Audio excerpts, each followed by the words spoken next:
Voting for next PM to go ahead with growing turmoil likely to end with General Prawit as PM.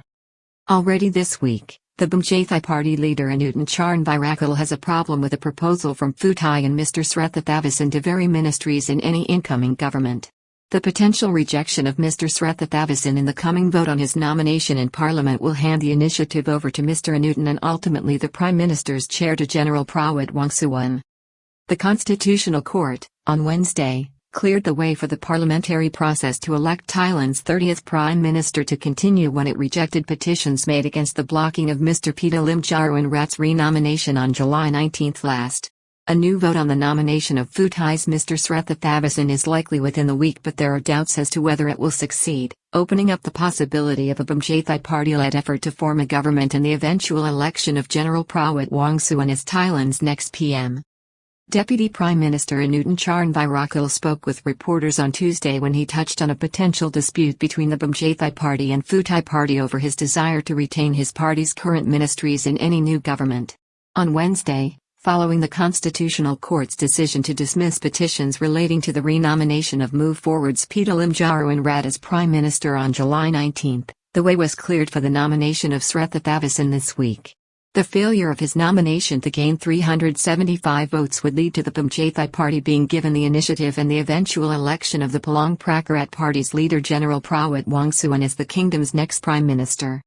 On Wednesday, the Constitutional Court in Bangkok threw out petitions submitted to it via the Office of the Ombudsman questioning the legality of the decision in Parliament on July 19 not to debate the renomination of Mr Pheu Bhumjaithai for the office of Prime Minister. Despite the depth and breadth of legal submissions to the court, the judges, in a unanimous decision, agreed that the parties before it had no standing under Section 213 of the Constitution, which allows citizens to seek redress with the court if their rights are infringed.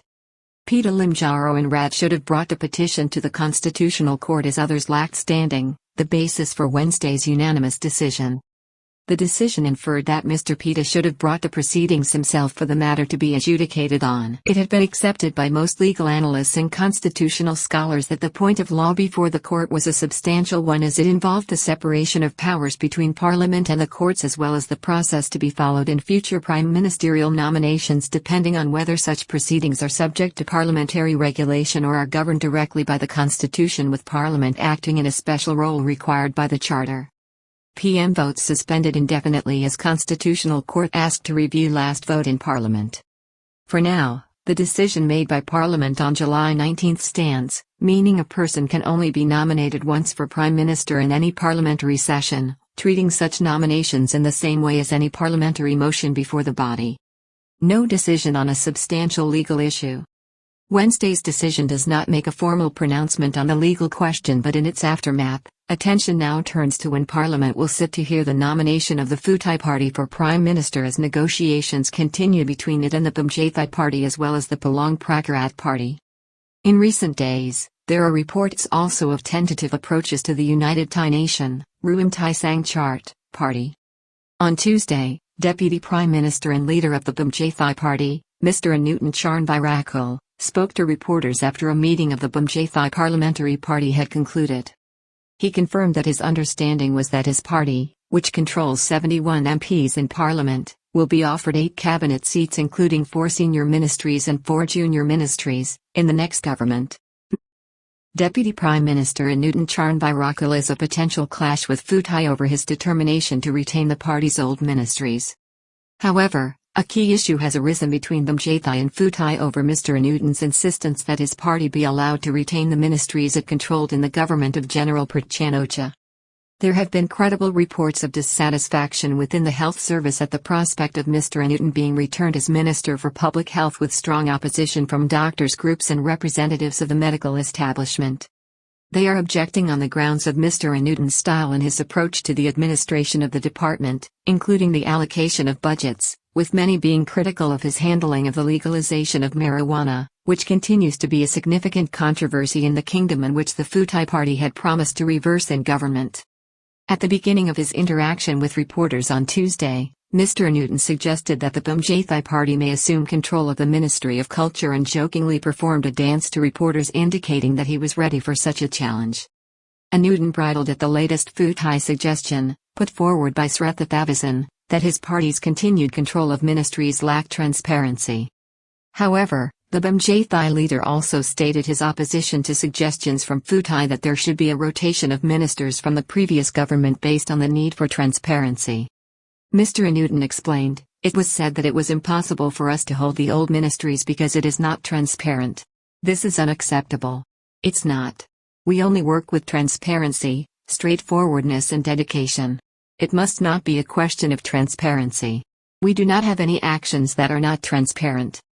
Anutin said that the party had campaigned based on retaining the ministries it controlled, including transport, public health and tourism, and sports, as continuity was important to the party's political ambitions.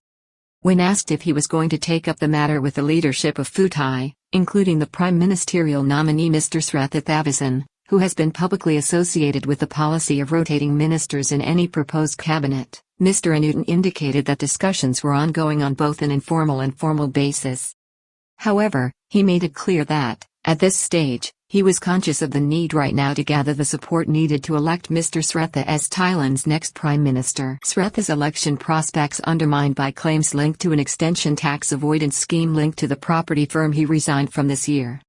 This is by no means a foregone conclusion, with significant opposition being mooted in the upper house or Thai Senate and continuing allegations being made by truth activist Choit Kamal visit, including in recent days, revelations that Mr Srettha's property development company, from which he resigned before the election campaign, had engaged in a convoluted and complicated scheme, using nominees and various other companies, to purchase an expensive property in the Thonglar area of Bangkok from a doctor. These allegations suggest that the scheme allowed the owner of the land in question, which was reported to have had a value of 1.1 billion, to avoid paying up to 521 million in taxes. Choit says General Prawit Wongsuwan will be Thailand's prime minister at the end of August.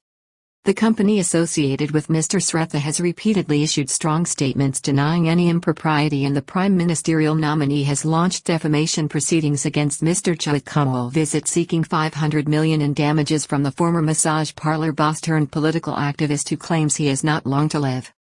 Anutin dismissed protests against his party last Sunday and said the failure of the Move Forward Deputy House Speaker to resign would be dealt with. Mr Anutin also addressed questions from reporters on protests against his party in Pheu last Sunday, in which demonstrators had gathered outside the headquarters of both parties in the center of Bangkok. He indicated that there had been no damage to the party's headquarters except for a mousetrap left stuck to the building's entrance, a cheeky reference by protesters to Mr Anutin himself, whose nickname Nu means mouse in Thai. The Deputy Prime Minister was then asked about the status of Mr Patapat Sundafada, the Move Forward MP from Pitsanulok, who was elected first Deputy Speaker of the House on July 4 last. Mr Patapat is now facing calls to resign from the position, as the new coalition government arrangement would see the Move Forward party shunted into opposition. However, Mr Patapat, who was also engaged in controversy in the last week over a video clip in which he was seen promoting a local craft beer in his constituency in contravention of a law prohibiting the advertising of alcohol products, is refusing to resign from the position. Asked about this on Tuesday, Mr Anutin told reporters that he was aware that Mr Patapat had not yet resigned and that the matter would have to be dealt with at a later stage in Parliament. Therefore he would not comment at this time. PM vote could be Friday or next Tuesday. Following Wednesday's decision, there will be a parliamentary meeting on Thursday to decide on the date for the nomination of the next Prime Minister, with the Pheu Party expected to put forward Mr Srettha Thavisin. This could take place at the earliest on Friday, but it is more likely to be held next Tuesday. It should give rise to a last-minute scramble to finalize negotiations between the various parties and efforts to drum up support from the Senate. It is being speculated by sources that the Senate will be instrumental in rejecting the nomination of Mr Srettha for Prime Minister, with reports that many upper house members may simply abstain, denying him the 376 votes required, as was the case with Move Forward's Pitalim Jarawinrat when he was nominated on Thursday, July 13 last. Thailand is facing a deep political crisis as PITA loses key vote and top court takes up complaints. It is likely that Mr Srettha will not be renominated if he fails to be elected Prime Minister after today's Constitutional Court decision. On Tuesday, the Move Forward Party, the spurned general election winner, clarified that it would not support the Pheu Party's nomination, removing any doubt in that regard. A rejection by Parliament of Srettha Thavisin as Prime Minister will cut the ground from under Pheu, giving the initiative to the Bhumjaithai Party. This will lead to a further crisis as the candidacy of Ong or Ms Petong Tarn, the second and likely next nominee, is likely to face even more opposition in the Senate because of her family name, while Pheu's third prime ministerial nominee Mr Chakhesmnitasiri, who is reported to have had health problems, is being discounted as not having the support and confidence necessary within Parliament. This could ultimately lead to the Bhumjaithai Party being handed the opportunity to form a government itself, and it is then speculated that the question of the leadership of any proposed ministry which hopes to attain the confidence and support of the Senate will come into focus. On this basis, it will then be suggested that the next Prime Minister should come from one of the more conservative parties, and the obvious choice in terms of experience in government will be the current Deputy Prime Minister General Prawit Wongsuwan. It should be noted that General Prawit, as well as being Deputy Prime Minister since the coup in 2014, was also a member of the government of Prime Minister Abhisit Vaihiajiva, which came to power in 2008 after the People's Power Party was dissolved by order of the Constitutional Court. General Prawit has had a distinguished career in both the military and government and may end up uniquely positioned to be elected as PM at this time. General Prawit was Minister of Defense from the 20th of December 2008 to the 9th of August 2011, as well as being a former Commander-in-Chief of the Royal Thai Army and a military officer from 1969 to 2005. He has promoted himself during the election campaign as a possible peacemaker between the factions within Thai politics, including those behind the scenes. Deputy Prime Minister Prawit Wongsuwan warns that those in power who support coups still exist. In March, General Prawit caused quite a storm when he indicated that there were still people in the upper echelons of Thailand's administrative apparatus who favored army coups d'états as an ultimate solution when political matters got out of hand, and suggested it was time that a person such as himself came forward to take the reins of power and broker a compromise for the sake of the country. Of course, this is still only speculation until the nomination of Srettha Thavisin is heard and voted upon either on Friday or Tuesday, but if that nomination is defeated, this turn of events is quite likely.